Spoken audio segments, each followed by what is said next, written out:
искандар раҳимов 11 соли пеш ба ҷаҳишу ҳаракатҳои ғайриоддӣ шурӯъ кард. ӯ ҳоло метавонад танҳо бо нирӯи дасту пои худ рӯи деворҳои баланд боло шавад.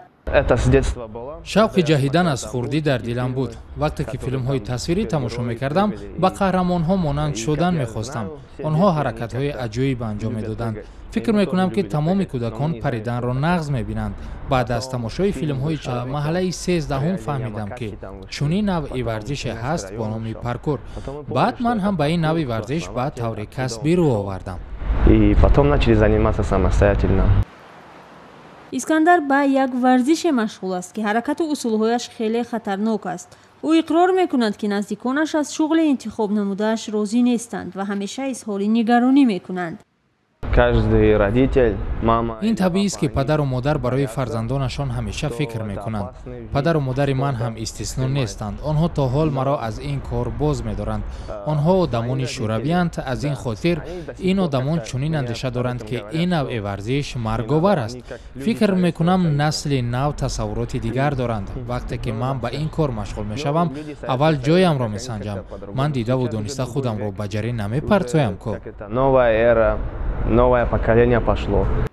ҷавонон дар тоҷикистон аслан аз соли 2005 ба паркур мароқ зоҳир кардаанд, аммо то ҳанӯз онҳо ҷои муайяне барои тамрин надоранд ва гӯшаҳои мухталифи шаҳр аз ҷумла биноҳои нотамомро барои худ тамрингоҳ интихоб кардаанд. паркур аслан истилоҳи фаронсавӣ аст ки маънии убур кардани монеаҳоро дорад. ватани ин навъи варзиш ҳам Фаронса аст ва асосгузори он Дэвид Белли аст.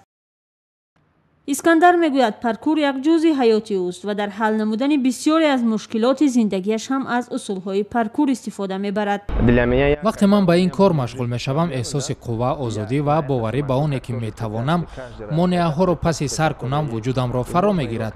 ин монеаҳое ҳастанд ки на танҳо феълан дар пешам аст, балки монеаҳои зиндагиамро низ ба ин ҳаракатҳоям ҳис мекунам. дар паркур аз нуқтаи А ба нуқтаи Б расидан аст. ман низ аввал як роҳро месанҷам ки оё ба ин тариқ мешавад ки монеаро ҳал кард.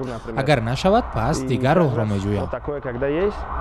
искандар дар оилаи варзишгар таваллуд шуда нахуст набераи Саидмуъмин Раҳимов чемпиони ҷаҳон оид ба куштии самбо аст. ӯ мегӯяд аз ҷониби наздикону пайвандонаш дар роҳи пешгирифтаи худ дастгирӣ намеёбад, вале бовар дорад агар бобояш дар ҳаёт мебуд, аз ин шуғли интихоб намудаи ӯ истиқбол мекард. агар бобоям зинда мебуд, ман ҳеҷ гоҳ ба ин ҳолат намеафтодам. вай ҳамеша маро дастгирӣ мекард, дар мактаб ҳам кӯмак мекард, аммо баъд аз маргаш ҳама чиз тағйир ёфт. ҳама, бахусус наздикон аз мо рӯй гардониданд. ин хеле аламовар аст ки нафарони наздик кӯмак намекунанд. искандар мегӯяд мисли ӯ имрӯз ҷавонони зиёде ба ин навъи варзиш рағбат доранд ва зарур аст ки онҳо дар як бошгоҳе ҷамъ ва ба варзиши ҳирфаӣ ҷалб шаванд. талош дорам ки федератсияи паркур ва фриранро дар тоҷикистон таъсис бидиҳем, зеро зиёд мехоҳам ки ба таъсиси ин федератсия дигар ҷавонон ки ба ин шуғл шавқ доранд ҷалб намоям. дар тоҷикистон нафароне ки ба ин навъи варзиш машғуланд чандон таҷрибаи зиёд надоранд, аммо нафароне ки машғуланд зиёд устуворанд, зеро чандин маротиба дасташонро шикастанд, зеро устоде надоштанд ки ба ин кор роҳбарӣ кунад.